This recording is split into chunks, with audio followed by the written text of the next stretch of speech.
Chapitre 4. Au reste, frères, puisque vous avez appris de nous comment vous devez vous conduire et plaire à Dieu, et c'est ce que vous faites, nous vous prions et nous vous conjurons au nom du Seigneur Jésus de marcher à cet égard de progrès en progrès. Vous savez en effet quels préceptes nous vous avons donnés de la part du Seigneur Jésus. Ce que Dieu veut, c'est votre sanctification. C'est que vous vous absteniez de la débauche. C'est que chacun de vous sache posséder son corps dans la sainteté et l'honnêteté, sans vous livrer à une convoitise passionnée comme font les païens qui ne connaissent pas Dieu. C'est que personne n'use envers son frère de fraude et de cupidité dans les affaires, parce que le Seigneur tire vengeance de toutes ces choses, comme nous vous l'avons déjà dit et attesté. Car Dieu ne nous a pas appelés à l'impureté, mais à la sanctification.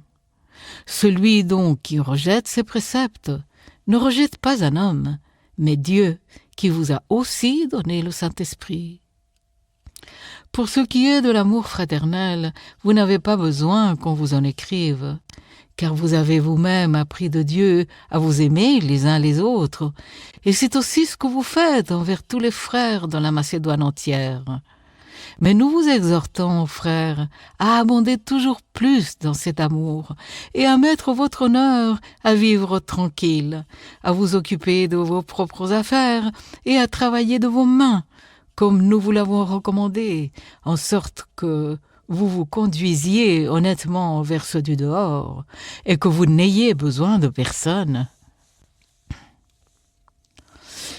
Nous ne voulons pas, frères, que vous soyez dans l'ignorance au sujet de ceux qui sont décédés, afin que vous ne vous affligiez pas comme les autres qui n'ont point d'espérance. Car si nous croyons que Jésus est mort et qu'il est ressuscité, croyons aussi que Dieu ramènera par Jésus et avec lui ceux qui sont décédés.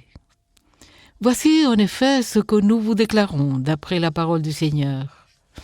Nous, les vivants, restés pour l'avènement du Seigneur, nous ne devancerons pas ceux qui sont décédés.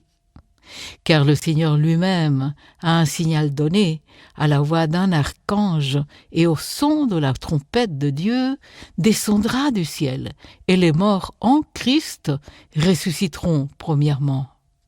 Ensuite, nous les vivants, qui serons restés, nous serons tous ensemble enlevés avec eux sur des nuées, à la rencontre du Seigneur dans les airs. Et ainsi nous serons toujours avec le Seigneur. Consolez-vous donc les uns les autres par ces paroles.